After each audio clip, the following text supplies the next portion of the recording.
but we've got a really good panel for you guys today.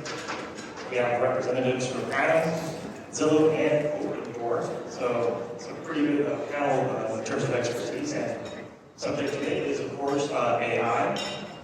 Yesterday we kind of had another AI panel that sort of had like a bigger picture look at AI and some of the advantages and some of the issues that might come up as far as using AI. And for this panel, we're going to really drill down in terms of AI and real estate. So hopefully you guys learn something.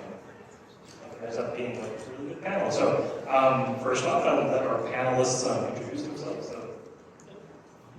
Hello everyone, I'm Will Holmes. I'm the head of partnerships at Opendoor. I'm Jasjeet. I lead our Zillow. I lead our data, AI, and data science teams. And I'm Barber. I'm the CEO of a company called ATTOM. We're not a consumer company in the same way that Zillow and Opendoor are, but we're a data company that provides large enterprise customers data that they then use to build a number of solutions, including AI-powered solutions. All right, thank you very much. And so before we get started with our questions, actually just for fun, I went to Barber and typed in like a question and said, ask questions about AI's role in real estate, and actually came up with some pretty good questions. Like one is, how is AI changing the way real estate is bought and sold? What are some of the benefits of using AI in real estate? What are some of the challenges of using AI in real estate, and how will AI impact the future of real estate? And some of these are actually questions that we were already discussing. You can give me some answers. I don't know if it's going to be as good as you guys was, but You can compare. that's a good idea. Dangerous world. So we'll start with you, Jasjeet. First off, talk a little bit about AI. Obviously, it's getting a lot of attention, and it's probably Jasjeet, it's been around for a while. So this year has been really getting a lot of attention. So first off, can you talk a little bit about AI and then how you think it will change the real estate industry? Thank you. Great question. I think AI is going to have tremendous benefit to the real estate industry. And at Zillow, just to give you an example, at Zillow we've been deploying AI within the industry for a long time now, ever since the start of the company. Our first AI product was Gazette-Journal in 2006, which is powered by machine learning and AI. And the Gazette-Journal was on 40 million homes. Today it's on 100 million homes. And the era of Gazette-Journal in 2006 was 14%. Today it's under 2%. And it's now using the latest and greatest machine learning, neural networks and deep learning, and a lot more data than we can need to invest in it. And I think with this generating out of new technologies, there's huge opportunities for not just for buyers, but also for our industry partners as well too. This technology can help agents, for example, right? Instead of starting from scratch to write listing descriptions, you have a foundation, like you were using Barber for the questions, you have a foundation to write the listing description. It saves, I think it takes about an hour or longer to write a listing. It will help, you can have a good starting point, fine tune it, and ultimately make people more productive. So, tremendous opportunity in this space. And then for you, Will, as far as how is the evolution of AI and other technologies, like I can't even read this technology investments in real estate, how can you take historical learnings from these technologies and how they could potentially positively impact the future? Jasjeet just mentioned how beneficial some of this technology is, but I think it's also important to recognize that there's some trepidation, right, in the industry. But that's not necessarily unexpected. Right? There's been, I can think of 2 or 3 examples of technologies that have come into real estate that initially were met with some apprehension, and now are just part of everyday workflows. Right? During the pandemic, self-showing technology, right, was viewed as dislodging the relationship between a real estate agent and their client. And now I think it's really uncommon because now the ability for someone to look at it, at odd hours, you get a nurse, you get a doctor, has works associated, to do that. That came out of born out of concern around health. Initially it was looked at trepidation, and then it was embraced, and now it's just a commonplace. Signatures, e-signatures. That was, you talk to heads of brokerages, and they would say that there was real benefit at once upon a time of actually getting a wet signature and visiting with your client and getting that down with the connection.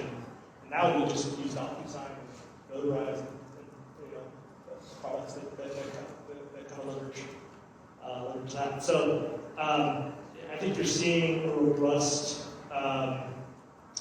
observations that are going on right now. But less technology propels and provides leverage to users, and those users could be consumers, but could additionally be internal operators. Technology is not the greatest, but I think what you're seeing, as evidence of the answer from a moment ago, is there's some real life applicability that's being used to kind of, again, propel and provide leverage to the consumer experience as well as internal operators within companies. And for you, Rob, what are some of the examples in which property data is being used by companies in the real estate space to create AI-powered solutions and tools? You work with a lot of companies that use AI. What are some of the things that you're seeing? Yeah, I think the original kind of killer app was what Zillow did with Zestimate and other companies that use the technology in the name of estimating a property's value quickly and accurately. I think the use cases have become very diversified since Zillow first came out with this estimate.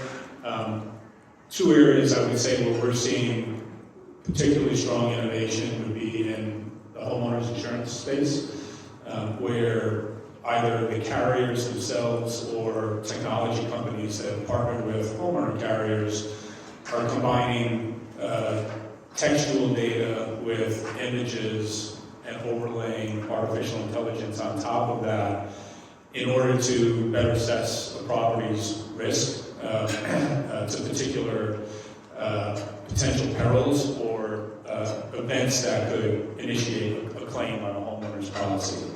The second area I would say where we've seen a lot of very rapid innovation is oriented more around a direct consumer experience where companies that are trying to attract potential home buyers in the future are using the technology to begin to engage with a potential buyer or seller of a home early in the process. In some cases, it's before the point where the buyer or seller necessarily wants to talk to a person just yet, but wants to get some basic questions answered.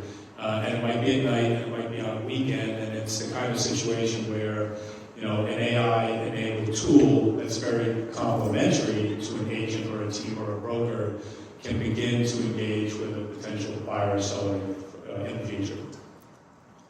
And as far as the attention that AI is getting now, obviously it's been around for a while, you guys have been actually using it for a while. What is sort of driving the attention it's getting right now, and why is AI different, say, compared to something like blockchains, which was mentioned in the panel yesterday, as far as being the next big thing, blockchains isn't quite where it is, some people predict it. What makes this different? I mean, I think ChatGPT was a seminal moment, right? November last year, it was the first time that again, each of our businesses, Opendoor, founded in 2014, has been using machine learning to train our algorithm and make that more robust, building on technology. With Zestimate, now we're actually putting a check in front of the consumer saying, hey, we're going to stand by what this valuation is, and we're using photos, and we're using text completion, and we're using analytical tools and data science to bring in those concepts. But last year was the first time that you saw real life accessibility for a large swath of Americans, being able to see what that technology does up close and kind of see the magic that happens, right? I can type in a question and I'm going to get a very thoughtful response. Obviously, there's further development and refinement that needs to happen, thoughtful response in a matter of minutes. You know, unlike, say, a blockchain or a Bitcoin or any of these other latest kind of technologies that are out there, this is something that Americans see every day. You go to your email, you start typing in, my case, WILL, and it will finish William.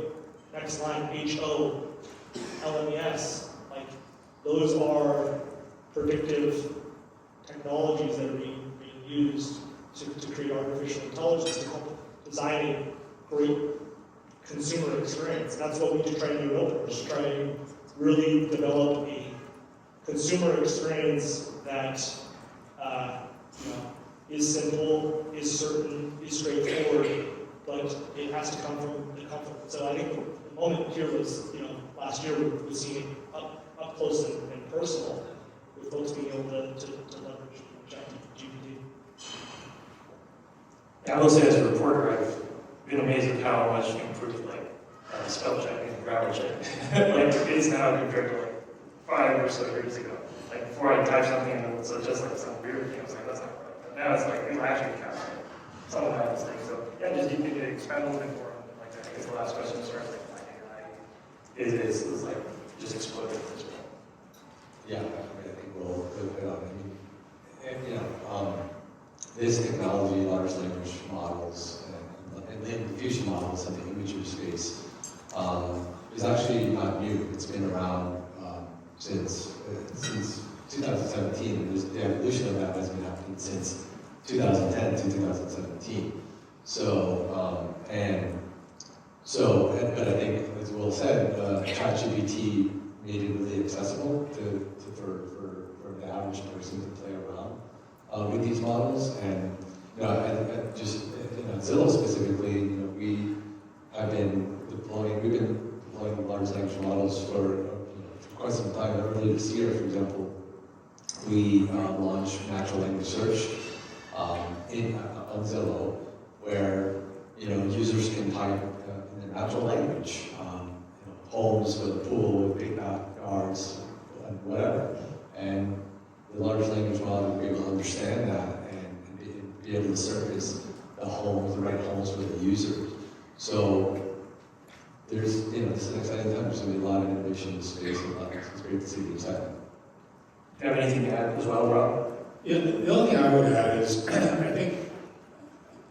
think what's created the buzz has been ChatGPT and the fact that it's been put in the hands of the average person now. But there's something I think fundamentally different about that than maybe some other artificial intelligence technologies, in that this creates content, right? And I think that separates it in some ways from a lot of other AI technologies. The idea, it's not just spitting out an answer to a question or doing a calculation. It is following instructions and can create very, what normally would be labor-intensive content creation. And it's automating that, and that has implications, I think, that go well beyond the implications that would be inherent in estimating the property's value, for example. And so, as far as just in terms of AI, obviously user experience is a key differentiator in the digital landscape. Can you share some specific ways that you guys are leveraging AI to sort of improve or enhance the user experience? It's a great question, because the AI and the user experience really has to go hand in hand, otherwise it won't work. Absolutely. And I can give you some specific examples you're asking. When a buyer goes to Zillow, what happens is they first start on search. They start searching for homes. They have an idea what they want. They start searching, and the sort order of the search results is powered by AI. There's an AI ranking model surfacing those results, and then as the user is searching and we learn about the user, right? They start visiting the property page, they start learning, and then we can the AI will automatically personalize and recommend homes that the user may not have discovered on her own, either by going through visiting our property pages or through email or push and so on. And then When they use it, when the consumer, when the buyer is really, really serious and they want to go and see some homes, well, before actually visiting the home, they can go and immerse themselves in this 3D virtual tour, which is also generated by AI. And on top of that, you know, we have AI that automatically takes these panoramic images of the home, automatically converts it to a floor plan with square footage information, and on top of that, takes the listing photos and localizes them to specific rooms. For example, if this is a bathroom, oh, this bathroom belongs in this part of the floor plan. So all that gives the buyer a really, you know, immersive perspective, can immerse themselves in the home and actually seeing the home. So the UX and AI plays a huge role in all these experiences. And we think for the future, I think, you know, as we touched upon, generative AI is going to be huge. And I think there's going to be a lot of innovation in multi-mode, where the text and the natural language are combined with visual data such as map and images and video and so on. And these two things combined together is really going to further innovation.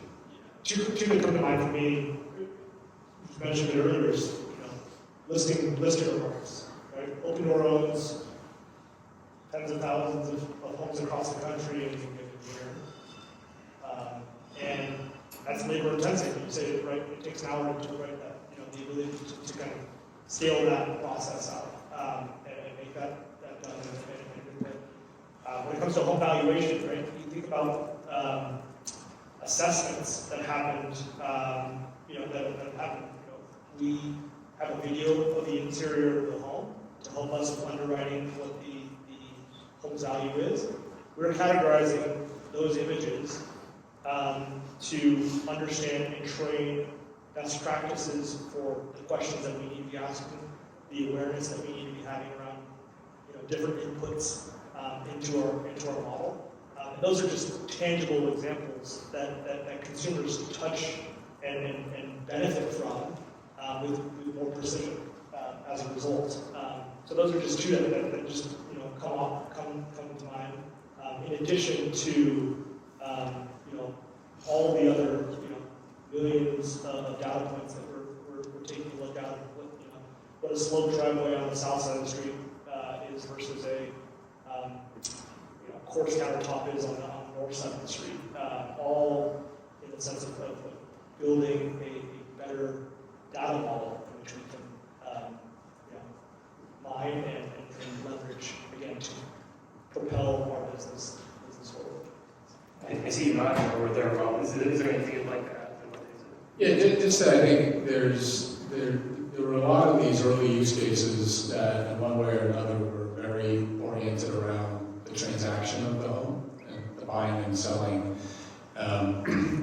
One of the things I think that is the most exciting and interesting to me is a lot of these newer use cases that are about the home ownership period itself, and combining data with AI, including images and floor plans, and doing sort of views into the future, right? What would this home look like with my furniture in it? What would it look like if I bought, you know, the following appliances from you know, an appliance company, or if I went to Lowe's or Home Depot and bought some of their products? Can I imagine, before I would have had to imagine what that would look like in the home? That's not just an exercise in imagination anymore. So, you know, you're beginning to see the technology move pretty quickly from transaction-oriented use cases to full ownership life cycle use cases in ways that consumers would, I think, clearly benefit from. It's not, I mean, the other part to that in terms of the ownership is the diagnostics, right? The diagnostics of, okay, if my refrigerator goes out, what are the, you know, what is a series of events that transpire as a result of that make me a more informed consumer about that next product decision that I'm going to be making. So it's not just the ownership in terms of visualization, but it's also the actual, you know, tangible impact it has on the ownership experience that, you know, predictive, you know, artificial intelligence, machine learning can again benefit that consumers overall. I think we're trying to make the world a more simple with a more confident environment, a more digestible environment. And I think what you've seen more recently is some of that we just kind of took for granted as a consumer. That things fire at work behind the scenes is now coming out and we're seeing it in front of our own eyes, and we're kind of taking a part of the building of that as well to help train. Yeah, jumping off from that, like, are there other examples that you guys like see that you think are good or like kind of exciting as far as like use cases now in real estate besides what we've talked about so far? I'll kind of piggyback on the refrigerator going out example, because we've got some customers that are playing in that space right now where, okay, refrigerator goes on the fritz, it's a smart device, what happens then? There can clearly be some use cases where there's a strong benefit to the consumer if the consumer has sort of opted into an experience where the right person gets notified that something happened, and that reduces the time or cost associated with a repair, for example. There's the other side of that coin, which is who else might be finding out their refrigerator just went on the blitz, and how are we going to manage things like permissions and privacy in this sort of environment? Refrigerators, air filters, similar to how we thought about like a car. I think we can, with smart homes over time, we're going to be able to kind of see into the future, but adjust in the real-time moment. Again, the point that I want to underscore what you said was there's a connection between technology and human that at this point still relies on that convergence and partnership of working together. Right? What we've learned is not one, it can't be all human and it can't be all technology. Right? Again, there has to be a confluence, there has to be a convergence of benefits that happens for the consumer, for the user, for the operator in the real world that is augmented by technology to help supplement either driving efficiency or providing a better experience. And that kind of sort of jumps into, segues into my next question too, is like that sort of balance between AI and humans. So, like as far as the use of AI, human interaction, and all these new technologies, like what can we do to make sure that when we do use this like new all-powerful technology, that the consumer's interests or best interests are still sort of being kept in mind, and that's for the parents. It has to, right? The referendum, when the jury comes back in, this isn't helping us having a better life, a better experience, a better existence, then it's not going to be adopted. I don't think we have a choice. Yeah, I mean, I think this technology, has to, as Will said, has to benefit humans. Otherwise, how is it? What's the point? And I think this AI augmentation of human intelligence is really going to benefit all of us in many ways. For example, we have many examples. The example of the listing, instead of taking 2 hours or 3 hours to create that listing, imagine being able to do that in 5 minutes. And then starting with something with a great starting point and being able to fine tune that, and it really will spur our creativity. Give us multiple options. All the questions you got on Barb is helping you in this panel discussion, helping you be more creative panelists. So these are all examples of just love this technology making us more creative, giving us multiple options, and ultimately helping humans. I mean, that consumer choice, think about a chatbot, right? Flew down here yesterday, Delta Airlines, if I have a problem, my flight was delayed, I can call in, I can text. I can text with a human, I can text with a chatbot, I can go to an FAQ, creating that consumer choice. And I think that's what you're seeing in real estate writ large, is a yearning for diversity, a yearning for a choose my own adventure, choose my path, choose what aligns with what I need, what my needs are, is a phenomenal benefit for the consumer and society writ large.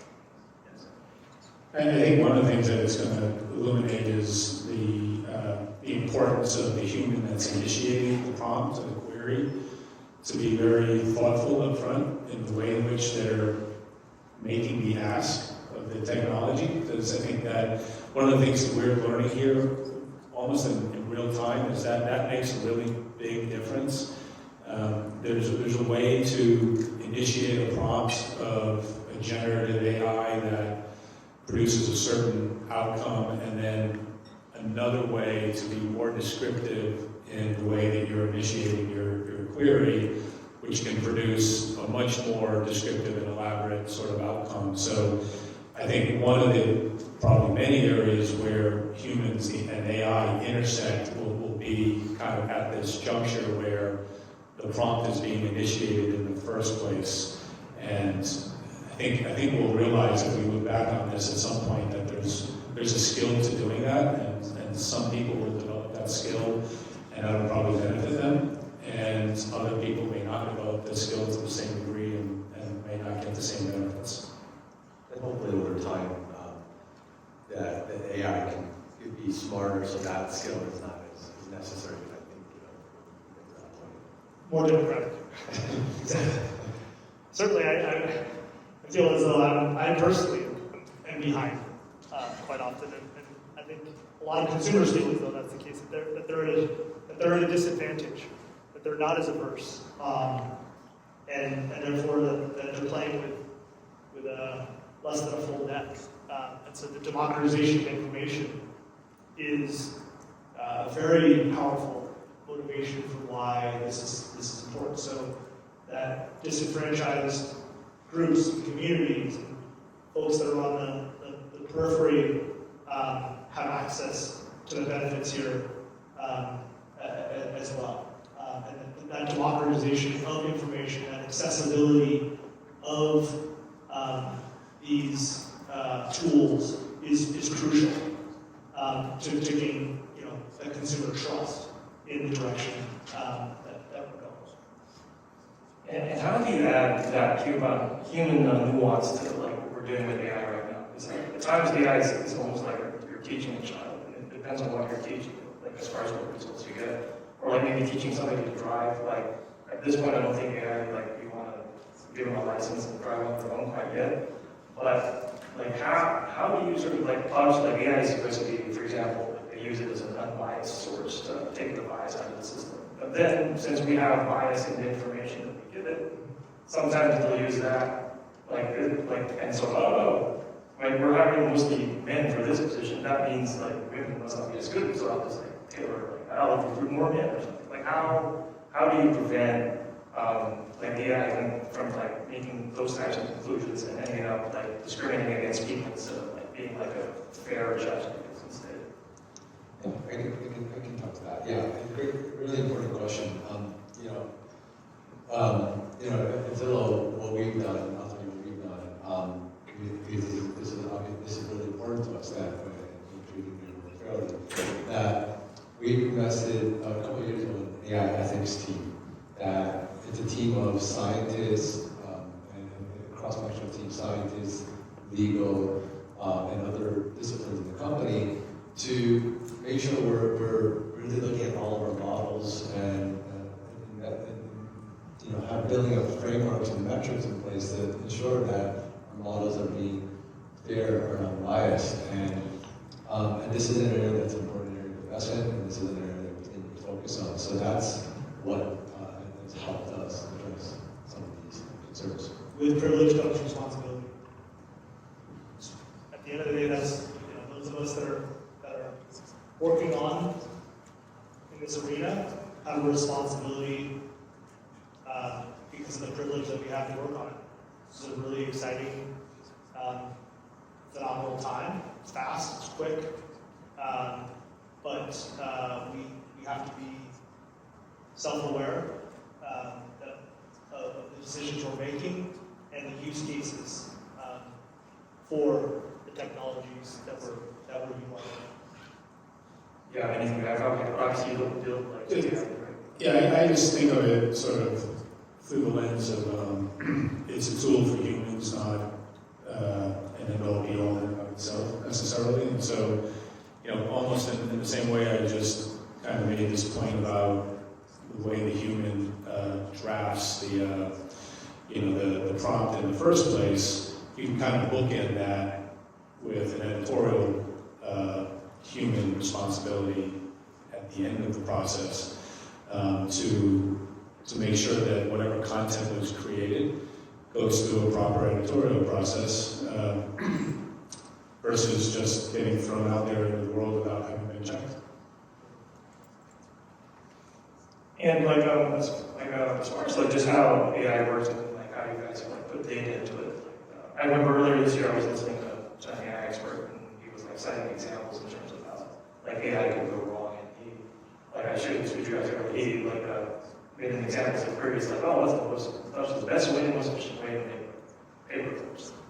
And then he went through this process of AI learning. And towards the end, the AI decided the most efficient way is to if there were no humans, it would actually be easier to make these paper clips. And so, can you talk a little bit about safeguards in place? You mentioned large language, which is ChatGPT, if you want this one. And first, adding your proprietary stuff, for example, how important is it for you to have those types of systems and differentiate between to get good results? So just a definition. So large language models are models that ChatGPT is powered by a large language model. There's multiple different large language models, and these large language models are typically trained on the internet data, and internet data there's a lot of good content out there. There's also not so good content out there, right? So typically the content is before training the models, the content is first filtered a little bit to make sure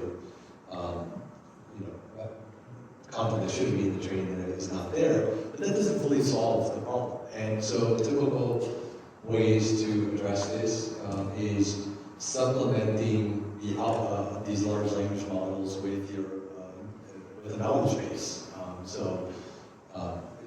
Making sure so your knowledge base has curated facts, and then the model is able to understand what's a fact, what's not a fact. Also, another typical method is it's called further training these models. So you start with these base models, and then you further train these models with your own data, which you curate and make sure it's good quality data, to further make sure that these called hallucinations, inaccurate information is not provided. So I think this is, it's what we've done at Zillow. I talked about natural language search, and that's a large language model which we fine tune with our own proprietary data, and that's how we ensure that the results come out are as factual as possible. That's a very, very important point, which is, at Opendoor, we have an ADM that we've been training to help with valuation of homes. But every final offer that gets sent has a human that reviews it, that checks the work, that does some professional, knowledge-based overlay on top of it to bring a better experience. Right? A offensive offer is not going to be a good customer experience, right? When we over-offer on a home, that's not a good experience for the balance sheet of the company. So, you got to converge and do checks on that work when you leverage machine learning, artificial intelligence in making a decision to bring in a human element to, again, particularly in the early stages, to help bring some sophistication and judgment overlay over the top of it. And that will be a give and take over time, right? At different times, you're going to need different amount of exposure to participate. But yeah, I mean that's a real world example of what happens inside Opendoor's business is that combination of machine learning and our ADM, our model, working with a human to provide a good customer experience that is worthy of engaging with us. So you're saying if I was like a lawyer in New York, for example, and I'd send something over using Jasjeet, I should check it? Sure, yeah, I mean, exactly. What's that saying in journalism? Your mother tells you you love her, ask her again. Check your work, check it, right? So, for sure. And Ron, do you have anything to add as well? Just to reinforce the same point, I mean, what our use cases in our company are not consumer facing, so it wouldn't be anything that you folks would necessarily see the same way you see the way Zillow's operationalized the technology, but everything that we do internally does also need to go through kind of a quality control process just to validate that what we think is the benefit we're receiving leveraging the technology is in fact there, and it's real, and we should continue to advance it.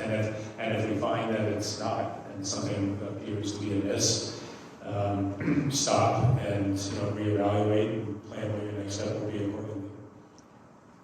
And we've talked about some of the applications that you guys are seeing. Like, Rob, can you start off in terms of what are some of the prospects and emerging trends, as far as using AI in real estate? That you foresee, and then what can companies do to sort of stay ahead of that? So the way, from our vantage point, we sort of kind of have a very binary view on how AI is being used. On one side of the coin, there's everything that is consumer facing that is really designed around, in a very direct way, helping people and professionals involved in the real estate industry attract and retain customers, buyers and sellers of homes, and make that experience as positive as it can be, so that they get to keep them the next time there's another transaction 5 years down the road. Being a data company, I think the areas where we're the most interested are a lot of the use cases that aren't out there for the public to see. It's kind of the behind the curtain, how is the technology being brought into the insurance industry to help better underwrite homeowner risk, how is it being brought into the mortgage process to create efficiencies and automations there, and then as I alluded to earlier, how is it being brought into not the transaction, but the entire ownership life cycle, so that when you're living in the home with your family for the next 7 years, and there'll be an unknown number of experiences throughout that home ownership life cycle that can be enhanced in some way, how can this technology help to create value in all those areas? You really do have something as far as what you're or just future prospects that you're interested in? Yeah, I mean, I think innovation is in our fiber. I don't know anything that prognosticate is going to be a huge hit. We've got a lot of bets out there on different respects to real estate. But I think confidently, again, going back to that customer-centric nature of the application. And the same question for you, Jasjeet, but at the same time, also you can also add some stuff as far as like generative AI and what you see for that in your future, how it works.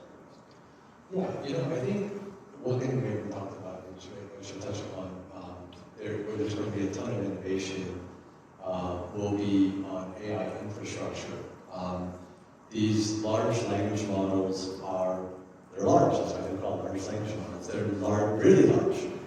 We're talking about training on the internet, right? The internet is massive, and why are we here today? We're here today, why there's these large language models? Three things have happened. We have these clusters, we have cloud computing, these clusters of machines that are getting faster and faster.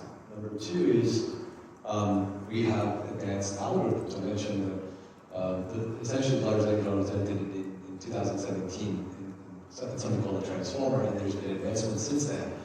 And then third, and maybe most importantly, is all of the essentially a lot of our human knowledge is all on the internet. So you put all these three together, and that's why we're here today. And AI infrastructure is going to be key, making it faster and cheaper to train these models. This is an area of innovation we're investing in. We invested in an internal AI platform, and we're continuing to expand on that to support these large language models so we can make sure we're producing some of the innovation that we've already talked about in this panel. So I think that's going to be a huge area of innovation, in addition to, I think we talked about multimodal images and video and text, combining all these together to create these amazing experiences. Do you guys see any challenges as far as obviously AI requires a lot of investment resources? You're from big companies. You probably have an advantage over some of the smaller ones. What are in terms of the cost of doing AI? How much of a challenge is that? And what are some of the things you guys are seeing in terms of implementing it from a cost standpoint?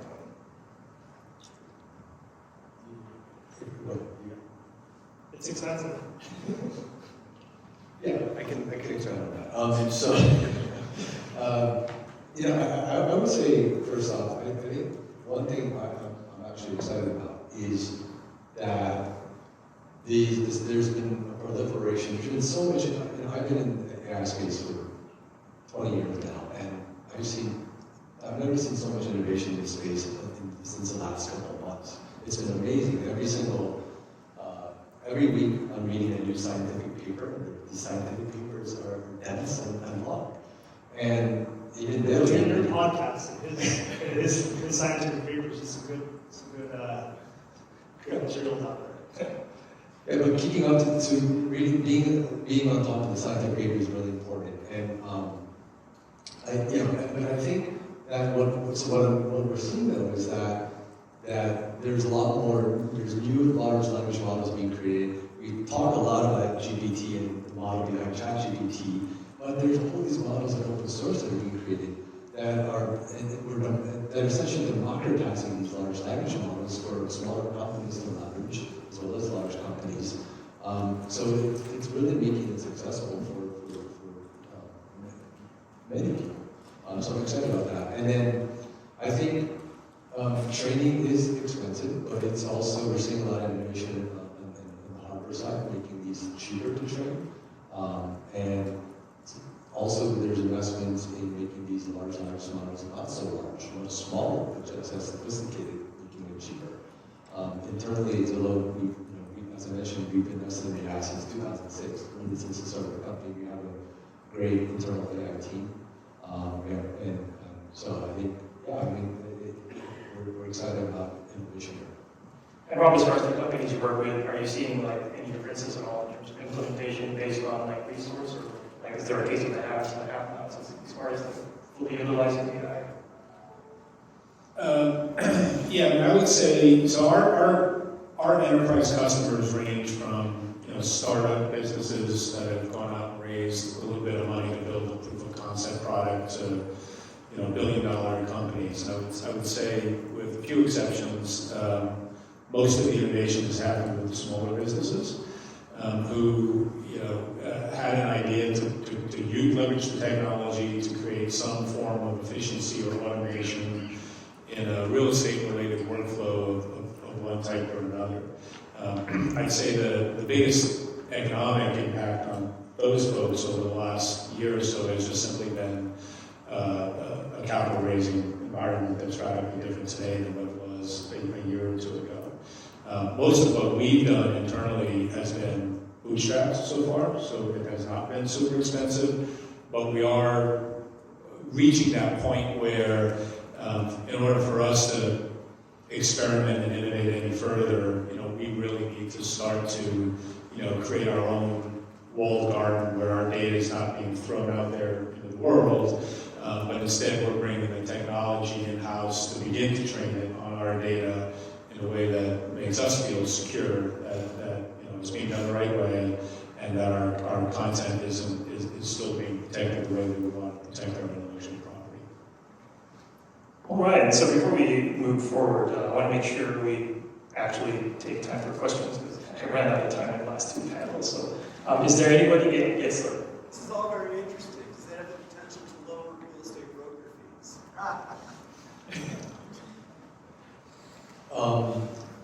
Yes, it is all very interesting, I agree. Not sure. I mean, I think at this point what we see is AI augmentation of human intelligence, meaning AI assisting humans on being more efficient and focusing on the more, I think, the most exciting part of the job, like for real estate agents, that's working with clients, and also being able to work with more clients, right? Because by increased efficiency, more opportunity to work with more clients, and build a relationship with more clients. So I see that as a potential huge benefit. If you believe that, which I do, that the real estate transaction is has too much friction in it, and one of the frictions of it is cost. By using automated, AI or machine learning, if you can reduce the friction, therefore you can then reduce some of the friction points to make things more efficient. People can do things in a more leverageable way. And so to say, yes, I mean, but the market's going to dictate that. I don't think that sets out to be the goal of it. It's a byproduct of it if you do a good job. Yes, Michael. Yeah, so let me ask you a direct question. With the explosive growth of AI, generative AI today becoming the next 4, 5, 6 years, they call it general superintelligence AI, be able to do a lot of other things simultaneously. Will AI get to the point of fully automating the transaction? And if so, when? I don't think that it will be fully automated for a very long period of time. Why is that? Because I think humans still have an incredible role in building confidence, in building expertise that I just don't see being replicable in the near term. Yeah, can I ask you a follow-up question? Like, what parts of the transaction do you see that could be automated? So, for example, we hit the historical example here. 25 years ago, there was a thing called stockbrokers. And a guy named Stephen Sprecher came along and said, this should be all automated, get rid of the men in pits yelling and screaming prices and stocks on the New York Stock Exchange. He built a company called the ICE. Now it's a $58 billion company that runs the New York Stock Exchange in London. They automated the trading of shares of stock. I see MLSs, change out the word exchange with MLS. I see AI evolving to the point of creating automated, digitized transactions. If that's the case, because the human could be removed from the transaction, like the real estate financial industry, the real estate industry is moving through digitization, automation, and now an AIization of the entire ecosystem. That's what I think is going to be happening. Do you see that as yourselves, as professionals? The automation of the transaction. I'll attempt to answer that. So, first of all, I'm not a real estate broker, so I don't necessarily have a dog in this hunt. I am fully familiar with the example you're referring to, and I think if you solely view real estate as nothing more than an asset class, then some transactions can be entirely automated, at least at some point in the future. I don't know if that's a year from now or 5 years from now. But other transactions, I don't think ever will become entirely automated, because I don't think it's just a commodity being bought and sold between a buyer and a seller. I think, when you start to talk about where families are going to raise their children, I think there's a lot more to that kind of a transaction than buying and selling an equity. And so those transactions, I think, are much less likely to ever become as displaced by artificial intelligence than perhaps some other transactions might. Yes, Aldo. So I hosted the iBuyer panel about 2 years ago, and at the time, Zillow offers had failed. Can you guys talk about, your model's been around a long time, but, to what degree was the model wrong? Or how did it get prices incorrect? And I guess what's different now, but I think all three of you may have some thoughts on that, but why Zillow offers failed, given the AI the advanced. Yeah. So, I think for us, what we looked at it is that we wanted to provide multiple options to the seller, right? And wanted to have the seller be able to transact, be able to partner with one of our agents, and also be able to do an iBuying. And we thought by having those multiple options, that's a great consumer experience. So that's the area we decided to focus on, and the partnership with Opendoor has been good. I think it remains a phenomenal consumers. But looking back to the, in particular, the failure of Zillow offers, it seems to have been a model error that the prices, Zillow was paying too much, right? Couldn't sell the homes for what they were paying. I was just wondering what went wrong with the AI that caused that to happen. Yeah, I mean, I think, as I mentioned, our investment has improved from 14% in 2006 down to 2%. So I think that, you're talking about forecasting potentially, like forecasting way in the future. Zillow was guaranteeing the price, right? They would offer prices. Yeah, it was, using the automation that they were able to give a very specific price that was wrong, I guess, given our market. Yeah, and it's hard to forecast prices, 6 months down the line or 1 year down the line. But the price that we were giving on was, we had our error under 2%. So it was, I think, it was fairly accurate. You saw with us as you're in transition in the market, right? Early 2022, right? I think it was right around tax day, where the Federal Reserve decided to start hiking interest rates. We made offers at that point based on forecasts of what we believed to be the case, and that ended up being, the macro factors that were accounted for. We made the choice internally to stand by each one of those offers. We didn't cancel on any of those customers. It's a big brand decision to stand by the relationship and the commitment that we made. I'm really proud of Opendoor for doing so. That's a risk. It's a risk and return element. I feel we're going to be better off at the end of the day as a result. By standing by our partners, by our real estate agents that have a dependent transaction on our home builder partners that are relying on us to sell, to purchase the existing home so they can buy the destination home. And I'm really proud of that. But you are forecasting, and there's a risk tolerance associated with it. Some folks are comfortable with that risk, and others are not. Yeah, and it's also, you explained well, it's important to understand the difference between determining today's value of a home and forecasting the future. That's a two different set of problems. Okay, any other questions?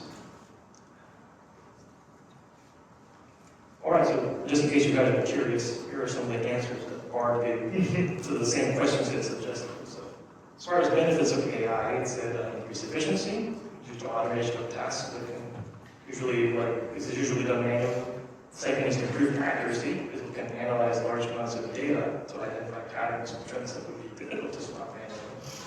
And then third was enhanced customer experience, because it can create personalized experiences for buyers and sellers, which can lead to higher levels of satisfaction. So what do you think about Barb's?